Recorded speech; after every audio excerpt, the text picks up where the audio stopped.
Right now, there is an invisible war being fought on a digital battlefield. It's a war for information, for intelligence, for transformation, for certainty. This invisible war has extremely visible consequences. It impacts our friends, our families, and our way of life. That's why at Peraton, we do the can't be done. Because the alternative is unimaginable. Ladies and gentlemen, please welcome to the stage Andrew Hallman, Vice President for National Security Strategy and Integration, Peraton. Good afternoon, everyone.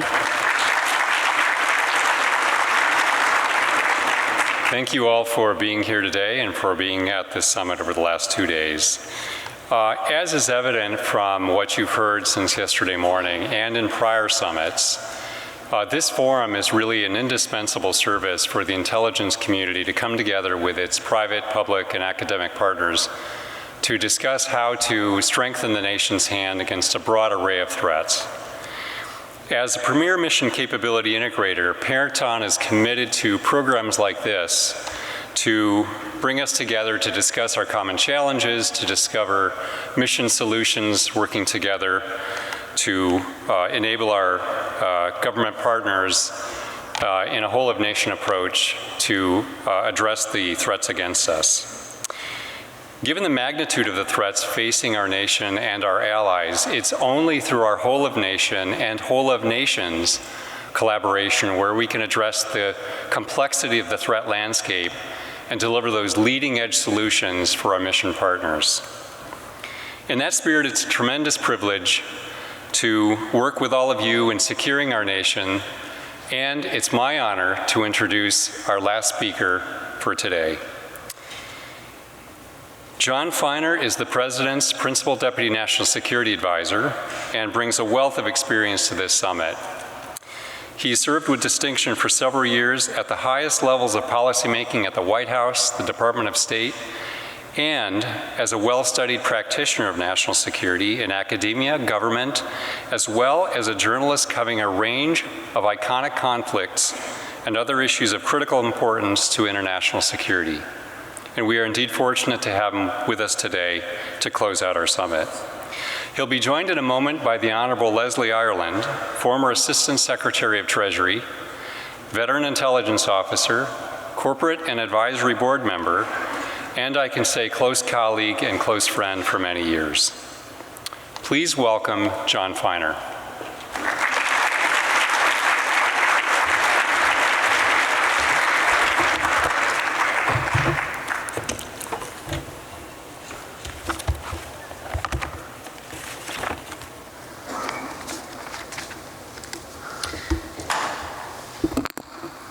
Good afternoon, everybody, and thank you for that kind introduction. I also want to thank the leadership of INSA and AFCEA, and in particular Tish Long, Suzanne Wilson-Heckenberg, and Lieutenant General Susan Lawrence.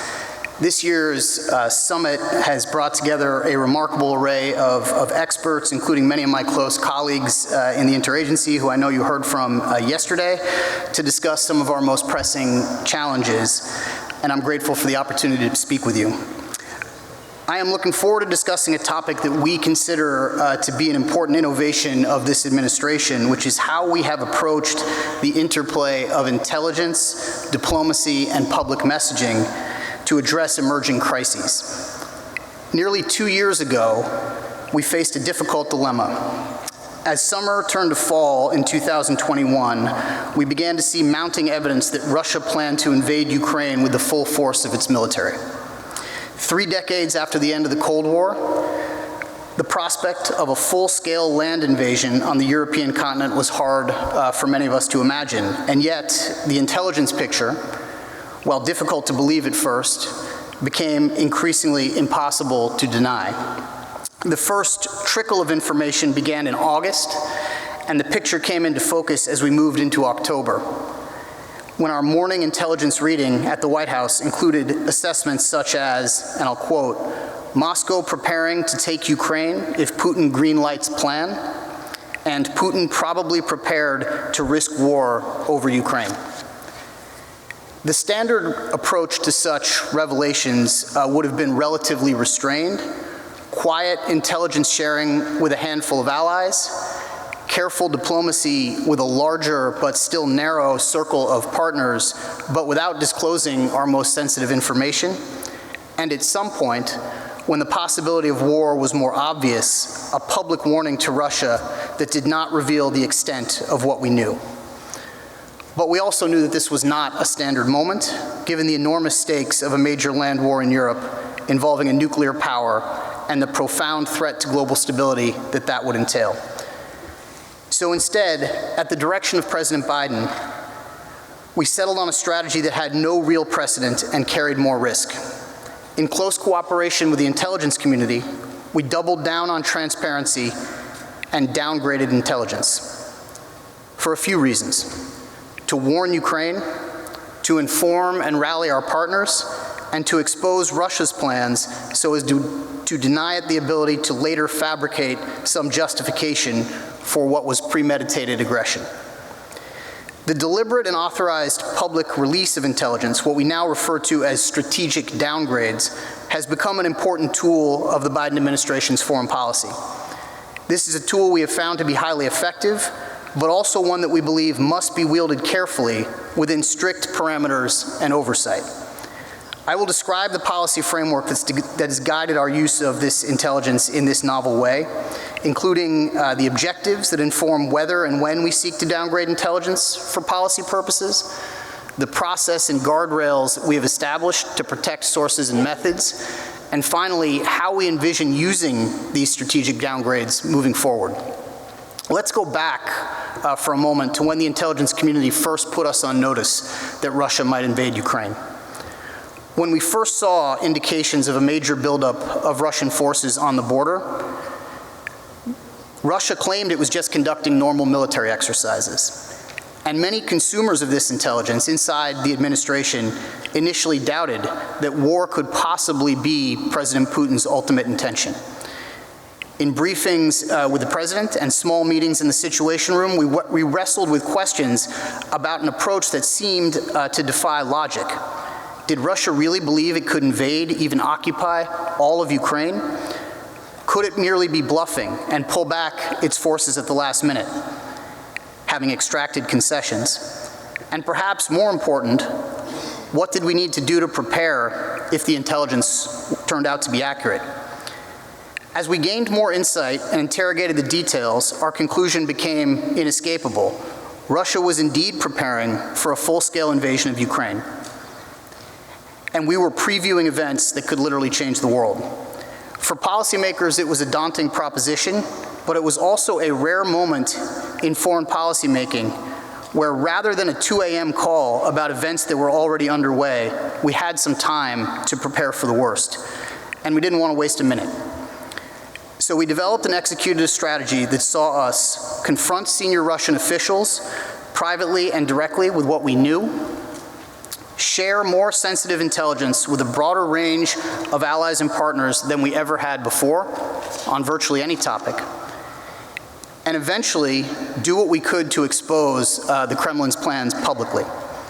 The goal of this new playbook was simple: leverage our intelligence insights to ensure our allies and partners shared a common understanding of Russia's plans so that we could together prepare an immediate policy response that consisted of economic costs on Russia, a surge of support for Ukraine, and reassurance to frontline allies that we wouldn't let the conflict spread. It also enabled us to frustrate Russia's ability to create false pretexts that could justify an invasion. This approach was grounded from the start in President Biden's policy imperative that began at the outset of this administration, that foreign policy for the United States should begin with our alliances and partnerships, which are among America's greatest strategic assets. And every aspect of this approach was enabled by our use of intelligence. Armed with downgraded information about Russia's troop buildup, CIA Director Bill Burns traveled to Moscow in early November 2021 to make clear to President Putin and his closest advisors that we knew what they were planning and to warn them that our response would be severe. 2 weeks later, in mid-November, the Director of National Intelligence, Avril Haines, traveled to Brussels to brief EU and NATO allies on the intelligence. and we immediately began quiet conversations with the Ukrainians to urge them to prepare for the worst. Like we had been, many of our friends were initially skeptical, and understandably so. So we returned again and again with more information until we had addressed all possible doubts. Then, in early December, we went public for the first time. Rather than simply issue a statement, we released a declassified graphic bolstered by snapshots from commercial satellite imagery that plotted on a map where Russia was in the process of amassing up to 175,000 troops along Ukraine's border. We prepared further strategic downgrades in mid-January and early February to warn in more detail of Russia's plans to fabricate pretexts, including possibly by staging military operations they would blame on Ukrainian forces or massacres purportedly carried out by Kyiv. These releases were designed and timed to bolster the intense diplomacy we were conducting with our allies and our partners, but also with Russia, which we gave every opportunity to address their alleged security concerns through direct negotiations. Finally, with war looming, we decided to issue a clearer and more imminent public warning. On February 11th, at the White House podium, Jake Sullivan briefed the press that we are, quote, in the window when an invasion could begin at any time, should Vladimir Putin decide to order it. Even more than with our private messaging, this public messaging carries further risks, including to U.S. credibility.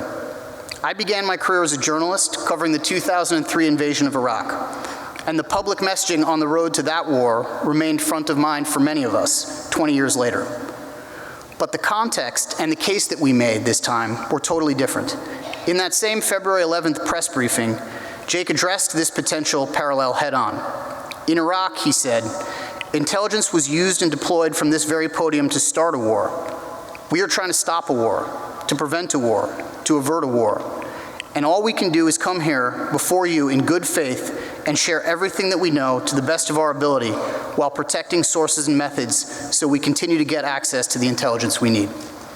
Less than a week later, Secretary of State Tony Blinken traveled to New York. With Russia's representative in the United Nations Security Council looking on, the Secretary recounted all of the information that we had released going back to December, methodically exposing Russia's plans despite its repeated denials, including that day. Exactly 1 week later, on February 24th, Russia launched its massive and brutal invasion of Ukraine. In the early days of the conflict, our use of these strategic downgrades achieved two crucial objectives. First, we denied President Putin the element of surprise, which helped the Ukrainians defend themselves, and also prevented Putin from later claiming that a manufactured pretext or phony threat required him to go to war. Second, being on the same page with our partners and allies enabled us, together, to respond immediately, on day one, with robust military assistance to Ukraine and harsh sanctions and export controls against Russia, rather than taking weeks or months to put those packages together. Strategic downgrades were now a crucial part of our foreign policy toolkit.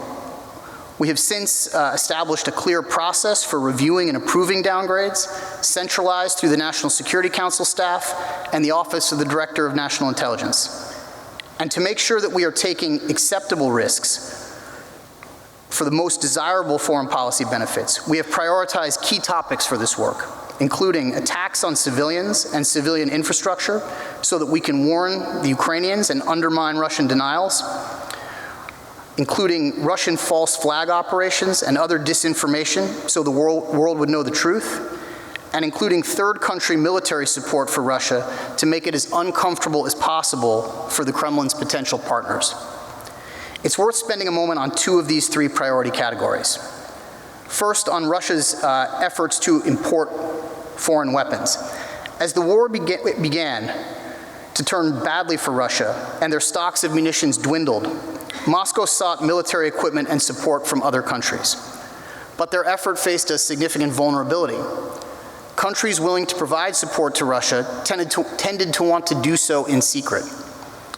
By exposing their plans publicly, alongside allies and partners, we put foreign governments on the defensive and in many cases deterred and dissuaded them from providing further support to Moscow. Early on, we had information that Russia sought military hardware from China, including drones. We communicated our concerns to Beijing and released information publicly. As a result, despite their self-proclaimed no-limits partnership, we have yet to see the PRC provide substantial lethal aid to Russia's war effort, though we watch this closely every day. We also saw signs that Russia was deepening its cooperation with Iran, including purchasing drones from Tehran. We moved quickly to expose this, including by releasing satellite imagery. And we warned that Iran was also considering the sale of ballistic missiles to Russia, which we have seen no indication has actually occurred. Then, as Russia looked further afield for weapons and equipment to replace its diminishing stockpiles, we also exposed attempts by the Wagner Group, the now infamous Wagner Group, to secure arms and ammunition from North Korea. Here, too, in the aftermath of our disclosures, we saw an increased reluctance by even Pyongyang to provide support to Moscow. We have also prioritized using downgrades to highlight the harm to civilians. This means releasing information on Russian attacks on grain storage facilities, which have caused grave damage in Ukraine and to food supply chains around the world, on Russia's so-called filtration camps, on the appalling forced deportation of Ukrainian children to Russia, on summary executions of civilians and attacks on Ukraine's civilian infrastructure, and on Russia's attempts to conduct sham referenda to justify annexing occupied areas of Ukraine. Key allies, particularly the UK, complemented the information we released by downgrading their own information. Now, we have done all of this fully cognizant that if done irresponsibly, downgrading intelligence is fraught with risk to our collection and to our credibility if we get it wrong. It is a constant balancing effort to determine what and how much to reveal while protecting sources and methods and maintaining the highest possible standards of rigor and accuracy. 18 months into this conflict, we have drawn a number of lessons from this effort. First, our credibility is a vital asset.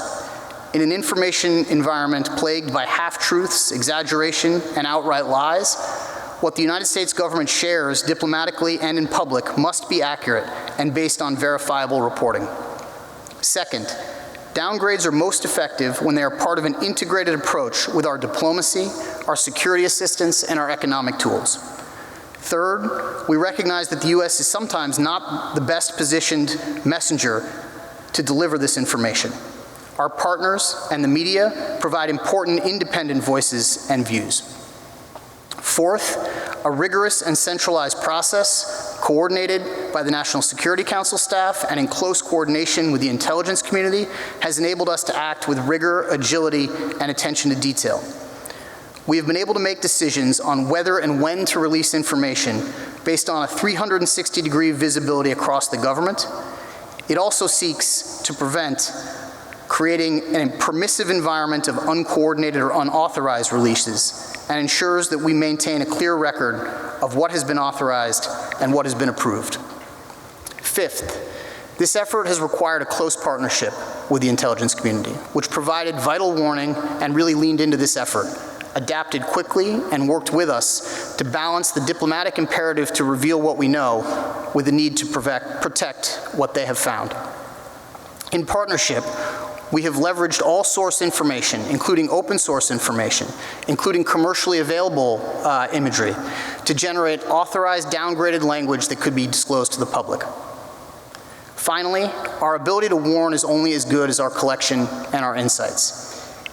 If you allow me to digress for a moment on a related topic, this includes, crucially, intelligence that we collect through Section 702 of the Foreign Intelligence Surveillance Act, FISA. That law will expire at the end of this year, at the end of this fiscal year, unless it is renewed by Congress. The information it provides is vital to our national security. We have used it to identify and protect against the full range of threats faced by the U.S. and our allies, including abuses perpetrated by Russia throughout this war. Section 702 has helped us uncover gruesome atrocities committed by Russia in Ukraine, including the murder of non-combatants, the forced relocation of children, and the detention of refugees fleeing violence. And we remain in dialogue with Congress on a series of unprecedented improvements and reforms that would enhance privacy and oversight while fully preserving this important tool and its vital role in our security. Looking ahead, strategic downgrades of intelligence are a tool we're prepared to use even beyond the Russia-Ukraine conflict, so long as we do so carefully and within strict guidelines. We think this tool can be most effective to build and strengthen alliances and partnerships by ensuring a common operating picture, to expose preparations for war and acts of aggression, including efforts to fabricate pretexts and supply lethal weapons to support conflict, and to disrupt efforts by strategic competitors to undermine U.S. partnerships and expand their military and intelligence reach. Careful, considered, and targeted use of strategically downgraded and declassified intelligence is likely here to stay, but it will also require one indispensable input in order for us to succeed: the exquisite quality of the information that we collect. We are blessed in the United States to be the very best in the world at that. That's why it's such an honor to be here alongside so many professionals who have been involved in that work. I'm grateful for everything they do. I appreciate all of your time today, and I look forward to the discussion. Thank you.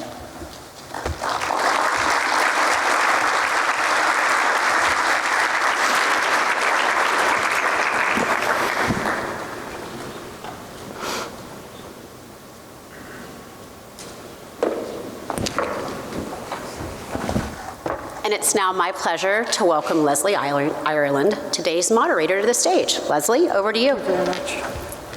How are you?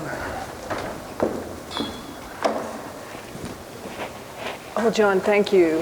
Thank you for those remarks. And before I go further, let me just say thank you for your service.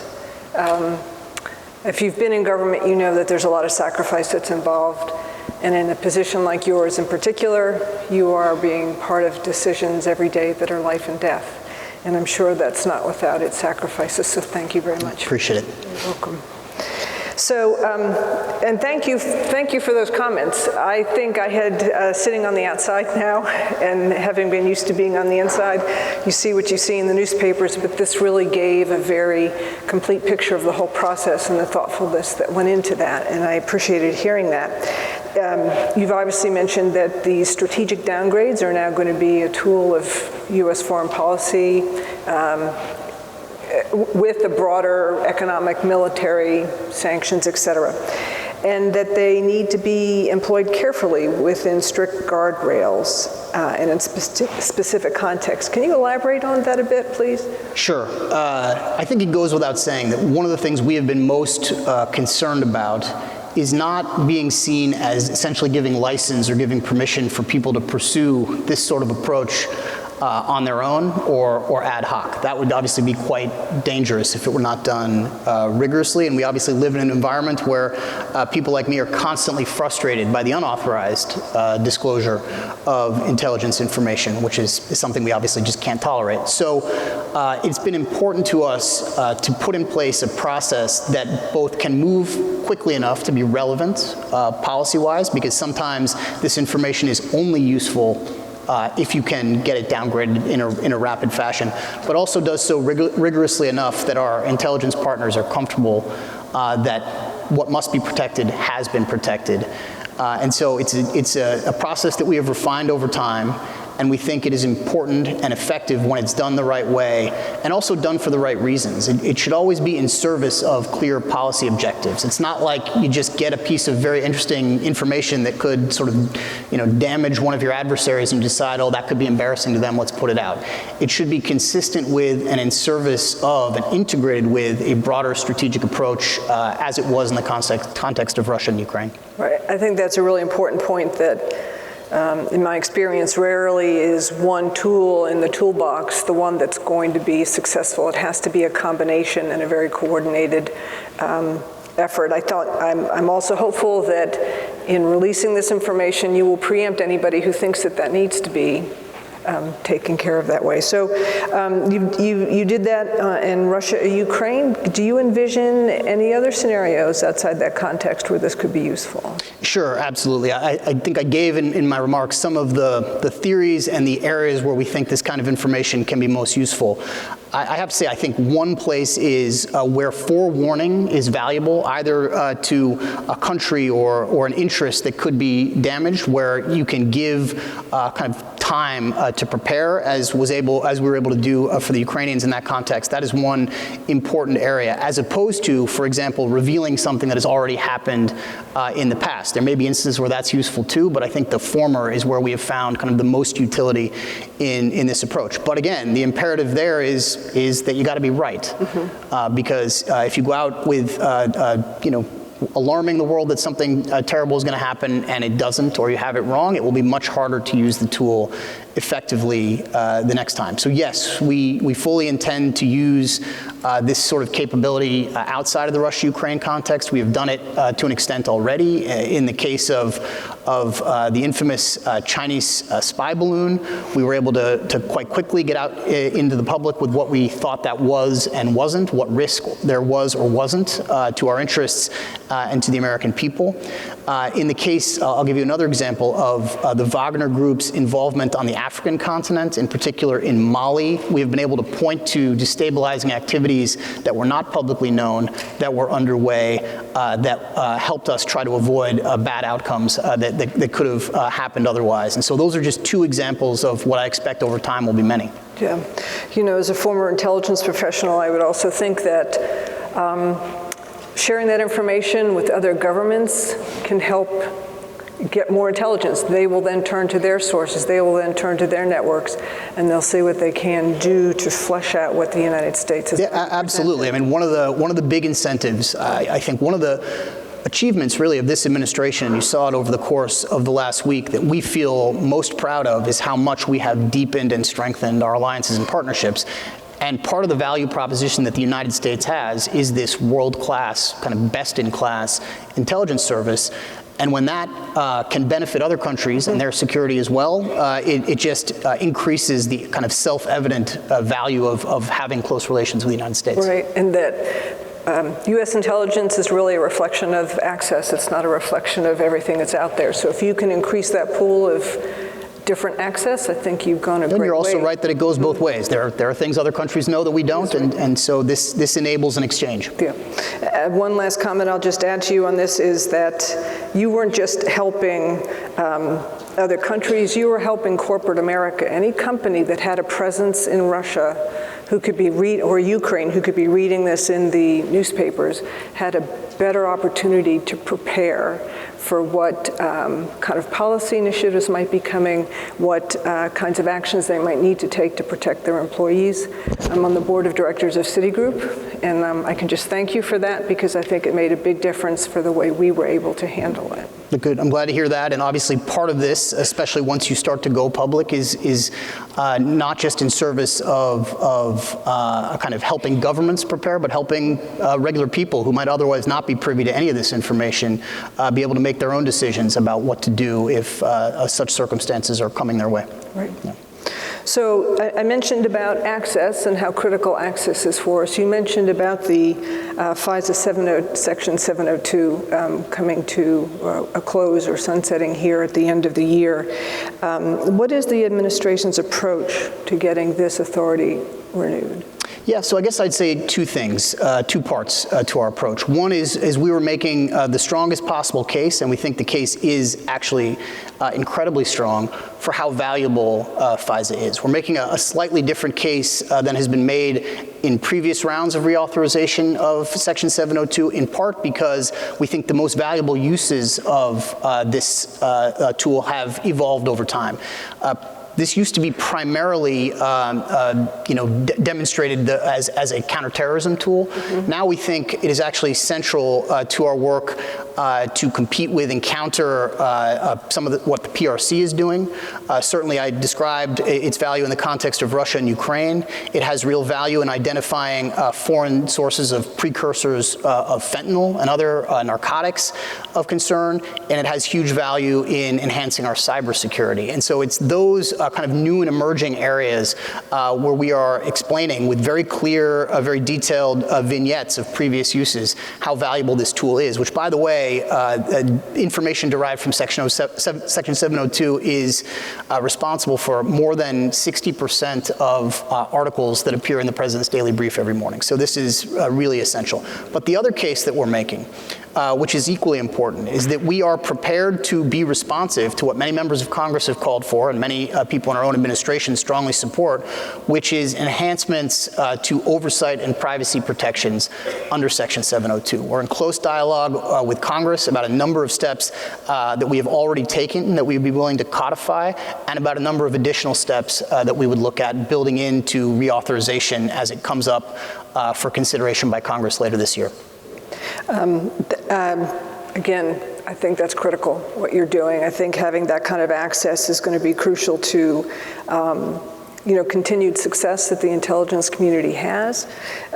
Confess I haven't followed all the newspaper coverage on it, but how transparent are you being in kind with these downgrades? How transparent are you being with the American public about the importance of 702? We are increasingly making the case both publicly and directly to key members on the Hill, but this is something I think you're going to see us talking more about. We have already done a series of interviews, of op-eds, of podcasts and other things, and I think it's important because there is a lot of information out there about this tool, some of which is accurate, some of which we think is misleading, and what we really want to make clear to people is, one, this has real value for protecting the country and our security, and two, we are ready, willing, and already working on ways in which to enhance oversight and protections of privacy, which have been the two big concerns that people have expressed. Absolutely. So I want to step away a little bit from your remarks and ask you some questions about another topic that's been a big one here in the conference today, and that is artificial intelligence. You can't go a day without hearing either Arnold Schwarzenegger and the Terminator were right, or it's the next thing that's really going to save us, and someplace in the middle. So how is the administration thinking about AI? What is the strategy for dealing with this technology that is rapidly evolving? Thank you. So look, this is obviously a huge kind of whole of government effort underway to get our arms around the implications of this technology, which probably more than anything else in our lifetimes, if not much longer than that, will have just fundamental implications for almost everything that we do in the government and in everyday life. The President has been very clear that he sees both incredible promise in this technology and also real risks. And so part of our approach is going to be making sure that, on behalf of the United States, we are positioning the country to be able to take advantage to the greatest extent possible of that promise while mitigating the risks. On the national security side, we're concerned about a range of potential applications of AI in the realm of cybersecurity when it comes to bio uses of AI, when it comes to disinformation and misinformation. And so we are both doing our own thinking and also working very importantly with the private sector, which is sort of the leading edge of the development of this technology, on what, if any, guardrails are going to be necessary to try to place around some of these risks that we're most concerned about. And then we will also be working in very close collaboration and partnership with our partners and allies who are like-minded to try to develop and engender common approaches, which is always critically important when there are these emerging technologies around which there are not yet norms that have been established. So administration came out with a national cyber strategy. Do you envision a similar strategy on artificial intelligence? Don't want to get ahead of anything that may or may not be coming, but what I can say is I expect you will see this administration speak to these issues with increasing frequency and increasing detail in the weeks to come. Okay, very good. And then also, in some of the conversations that I have heard about AI, there is a fairly constant theme about a need for regulation. Has the administration given any thought to that? I can tell you we've given thought to just about every dimension of this that you would have been reading about in the public debate. I won't, again, get ahead of any announcements on that, but as I said, I think any approach that we take policy-wise or that Congress takes or that anybody takes, including our foreign counterparts, we expect to be predicated on two things. One, trying to seize as much as possible the opportunities that this creates, and two, to try to mitigate the very real risks that we're concerned about. Okay, very good. Thank you very much. Thank you. I appreciate your candor. Of course. And I appreciate the time that you've taken. I'm sure you've got things burning back in the West Wing, so thank you. Thank you very much. Thank you all. Thank you. Appreciate it. Thank you very much. Nice to meet you. And I'm going to ask John and Leslie if they can hold tight for just a second, because we'll have a photographer come up here, and we just have a couple of brief closing remarks. But really appreciate your candid insights, John and Leslie. Thank you for moderating the conversation today. What a terrific way to include the summit after 2 really enriching days.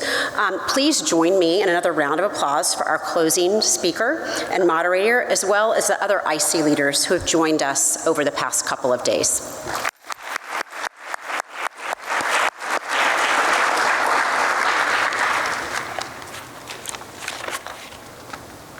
As we bring this summit to a close, I want to thank all our speakers, sponsors, the exhibitors. Did everybody get a chance to visit the exhibit hall? Phenomenal. Record number of attendees this year, record number of exhibitors. And the AFCEA and INSA staffs for executing a flawless event, with special thanks on that front to John Doyon and Ray Cross, Bishop Garrison, Sidney Williams, Lauren Hugh, Gretchen Gunning, Toya Cribbs, Allie Bailey, and Tina Vicioso. These are people who've been seated working hard up front or working in the back rooms. We're all instrumental to the event's success. And of course, thank you to Susan Lawrence and to Tish Long, of the leaders of AFCEA and INSA, the 2 great partners who create opportunities for other public-private partnerships across the national security landscape. Thank you, Louis. And I'd also like to give a shout out to the Gaylord. I'm hopeful they'll have us back around this time next year. Stay tuned for the announcement for the 2024 summit. But most of all, I really want to thank you all for sharing the past 2 days with us. Again, to our exhibitors and sponsors and to all of our speakers. Please travel safely to wherever you're going at the end of the day today. And thanks again, and another round of applause.